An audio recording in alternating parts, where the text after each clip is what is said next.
Rostgo'ylikni doim lozim tutish, yolg'ondan hazar qilish borasida payg'ambarimiz alayhissalom aytadilar: doimo rost gapiring. Zero rostgo'ylik yaxshilikka olib boradi. Yaxshilik esa jannatga yetaklaydi.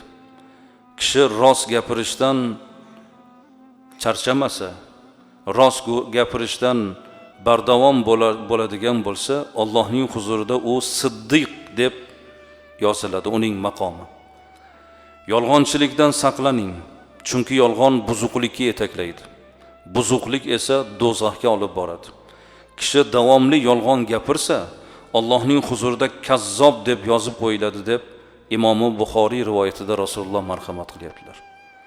Dunyoda rostgo'y bo'lgan odam Allohning huzurida uning maqomi siddiqlar maqomida bo'ladi.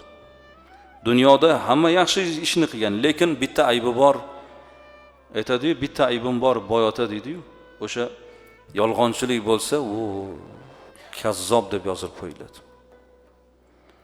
Alloh taolo hamma payg'ambarlarni vasf qilib sifatlay turib, u sodiq banda edi, siddiq banda edi deb turib, rostgo'yligini, fazilatini birinchi o'rinda zikr qiladi.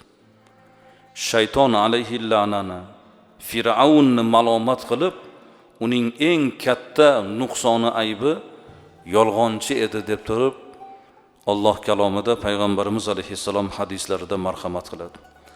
Demak azizlar, rostgo'ylikning natijasi jannatga kirish bo'lsa, kazzoblik, firibgarlikning natijasi do'zaxga kirish bo'ladi.